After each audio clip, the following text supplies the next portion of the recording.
Welcome back, Mogalites, for another episode of Tea Time with Steven. And today we have the infamous Bryce Rathsack of TCG Buzz. Let's give him a round of applause, some claps, some claps. Thank you for coming to us, Bryce. Thank you for coming.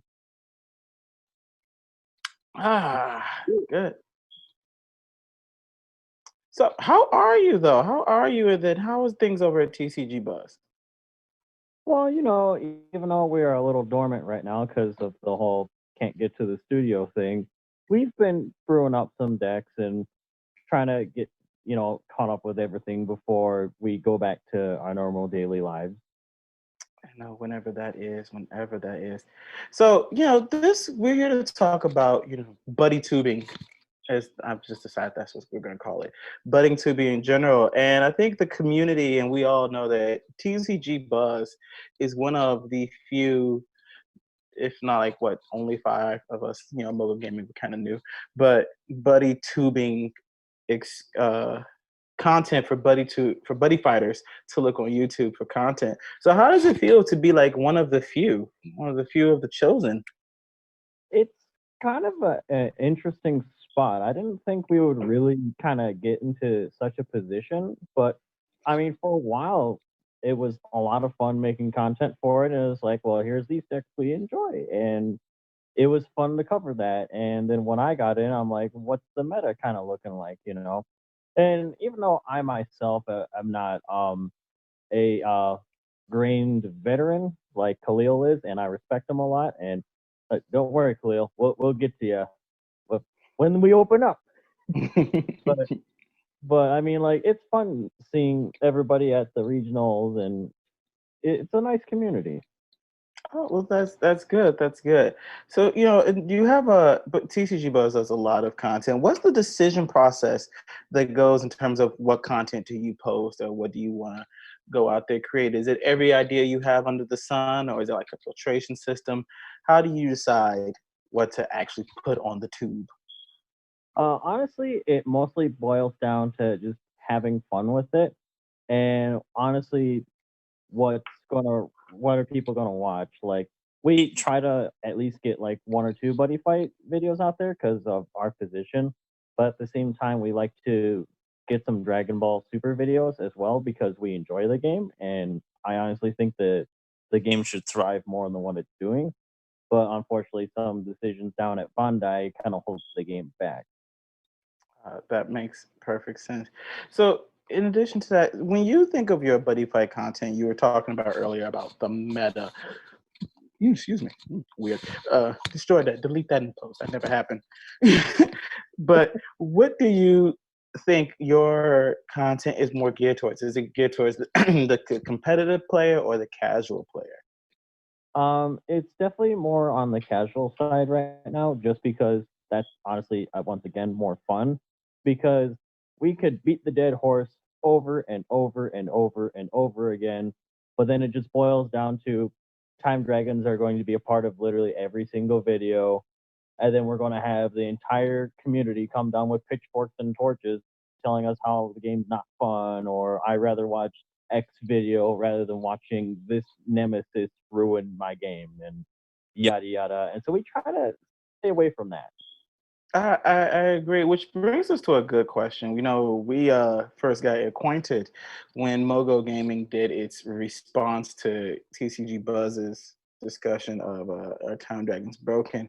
And I think a very interesting point you brought up, and then we talked about further, is it's not broken because we have been in card games where things have relatively been worse. And we've had other people on this channel discuss, well, let's call them out, the E-Dragons from Yu-Gi-Oh! Or Those were some dark times. yeah, and see, and so those of us who have been playing TCGs and card games, like we have been there, and so we're like, I think you had the stance that guys, this isn't as bad as it could be, and so my question is, how do you think that people who've never been in another TCG who are new to Buddy Fight and just aren't having fun, what's your like advice to them because they don't have that experience that we have? Right. Honestly, I would look up on the how you want to play your deck and whatnot, and then focus on how you're going to beat the number one deck right now, which unfortunately is Time Dragons. Not only because it's popular, but the number one problem that makes the deck such an issue is Deity of Eon Time Ruler Dragon. Because it doesn't have to attack, it doesn't have to do anything, it just sits there and is making your opponent constantly lose cards, Yeah. and it's really obnoxious to deal with. Uh, for example, like look at Shadow Shades. Like they would be fine if they didn't have to deal with that. Because not only do they have to fight through that, but it's like, oh, I'm going to cast a spell. I'll take a life. Put those souls into your deck, please. Oh, I guess Joe's next, isn't he? Yep. Yeah, There it's goes that. I swear, yeah, yeah. Oh God, no, as an electrocuted, but that hurt my spirit. And a lot of that spell is dark, dangerous.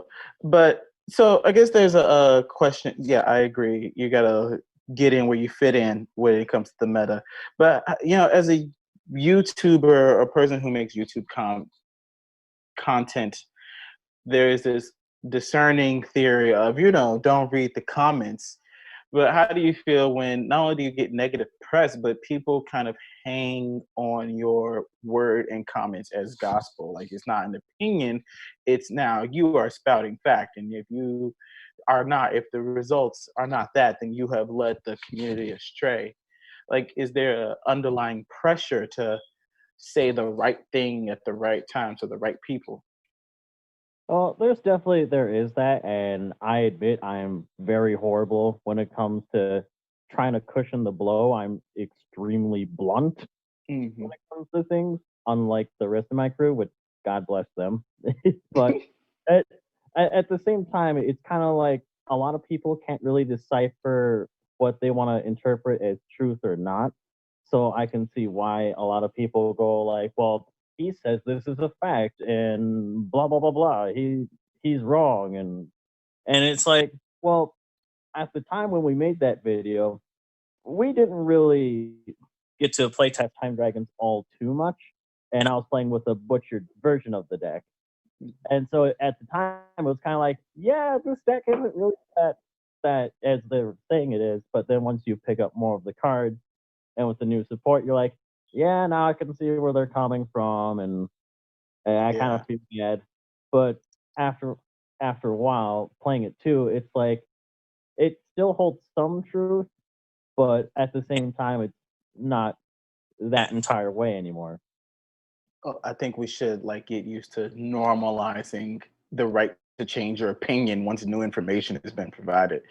I too think that okay, Time Dragons was counterable. I thought they were always overpowered. They were counterable before their wave with their your turns over spell, but I definitely the second they got a kill switch over God Zero, or they got Chrono Reverse, the actual counter spell, and I was like, oh, it's like they were getting all the answers and things were just getting worse on worse on worse, and it's like wow. And I think you're allowed to say, okay, when I said that XYZ was not out, I didn't know this was going to exist. So I think I should be able to say, no, no, no. I'm not going to say yo, was wrong, but now it's a problem and we should deal with it. Which brings us to our next discussion points. We looking towards the future, and thanks to You. because like I said, we couldn't. Well, I was gonna say thanks to COVID-19, we can't be time dragons, but apparently a disease can. So look at that. I'm just saying there's no singles, there's no meta, there's no tournament. No, no, no. COVID, the plague. You won't let me tuck the flag down. I'll turn the world over. All right. So that being said, by the time we all get at the tables again, I think we are looking at the release of a bunch of things. Buddy 2, 3, well, Buddy 2 is out. Buddy 2 and 3 are out. It's to return some of our old friends. We get a lot of interesting generics. And so our question is, what do you think will be meta? What are the top two decks are going to be post Glory Valiant when everyone grows up? So this can go either of two directions. Okay. So say Bushiroad finally, for once, isn't a dum dum and realizes the problem they've created, and just says, you know what, Deity of Eon, you're ruining the fun. You're sucking the fun out of all the control decks and mid range decks. You beat them all, and the only way to beat you is playing a degenerate aggro deck. Get out of here. Just outright ban that card. Not even put it to one. No mercy. Just ban that thing. At least the other card, you can rest it. You can kill it before it does things, because it has to attack in order to do anything. And the other card is even worse because it only does it once. Yeah. So you're forced to play that one to, recuperate your numbers, or play more Dragod Zeros, which that card in itself is also very mediocre because you have to give up your already far better flag in order to get into this meme card that said, if you don't have a rest card, I win. And that's it. That's all there is to it. Yeah. Like rest my stuff, please. So if he's still around, Time Dragon's still one of the best decks in the format to beat. And I think Authora can squeeze in with the new support. And here's why. Because of the effect damage it does. With Eternity Ring still at 4, they're still going to nuke 4 cards out of the field. They're still going to deal you 4 damage on top of the 3 they're going to hit you with in the face per attack, mind you. So already on just one card alone, you're going to get 20, upwards of 20 damage, if not more. And they can't interact with it because I can't be nullified. My soul can't be moved. Thanks, it, so you're good on that. Yeah, and then this new Authora with the PS, what is it, PF Cipher or PS Crosser? I mean, I don't get soccer analogies, but football analogies. But it's not limited to attacks now. As long as you and the shoes both have soul, we're going to keep swinging as long as this is the song that never ends, which I find very interesting because this is not the defensive Authora I knew. This is we went very forward after their second wave of support after they got their new stuff with the Trinity Ring and all that. We went from being, well, I'm just gonna sit here and maybe you don't beat this till I'll attack you. I'll burn you for 7. Attack you again, burn you for 7. Do you have cards left? No? Good. Take another 7. You're dead. Yeah. But if you had anything, here's some antimatter clouds to ruin your day. It's very interesting. So you have Time Dragons still uncontended. But that's if Deity of Eon is not banned. So if you're saying Deity of Eon is banned, who would be the two? Authora would definitely be up there still, just because of how degenerate it's going to be. Because it's an aggro deck that also shuts down other aggro decks, which is weird. Because you don't take effect damage, and then they can't get through it. Because, cool, penetrative, who cares? You don't take effect damage anyways. That you still have an Authora. Well, I was gonna say the new Authora doesn't take effect damage. Doesn't have the whole I can't take effect damage clause though, right? No, you just use that as a finisher. Yeah. That if you're confident in killing your opponent. Oh yeah, so you just wall it out. So it's like, okay, the pieces are here. Get right. Exactly. And then the other deck that's going to do really well if the Deity of Eon gets banned, I'm going to give it to Legend Dragons because they have the soul design that they can get around loyalty while still producing the same numbers. And on top of being a very efficient mid-range deck, their damage output and their consistency is ridiculous. Mystic Knights are very close, but being stuck in Magic World, your draw power is not that great. And you have to see the right cards go in the right sequence, or your opponent can't disrupt you as much because they look at, oh, I'm going to use Zodiac, rest them all. Oh, well, okay. I guess. Well, Dragons, they could be like, cool, I'll bounce them all, then call them again after I already blew through 4 of your cards, if not more. Also, Voltaic Raw says, you can't stand by card effect. Uh, Stupid. yes, yeah, the worst unstand. Like, oh no, you get one swing, make it count. Ah, nullify. Okay, well that was fun. Um, There are uh, more though. that is interesting. That is very good. But as you yourself were an Ein player, correct? You're an Ein and Zwei. You represent Kyo Yagan and the family. Oh yeah. Yes. So we looking at the next set was announced. We're talking about Revival Buddies, and there's these theories going around of what is this set? Is the set going to be Worlds, or is it going to be like Glory Valley and Light, where everyone from Ace and X come back as Revival Buddies? And if that was the case, who would you be interested in seeing come back as a Revival Buddy? Definitely Ozzy Dahaka, just because they could have many ways to interpret him, where they can be like, well, you can incorporate this to help the Ein deck not be complete trash and actually be playable.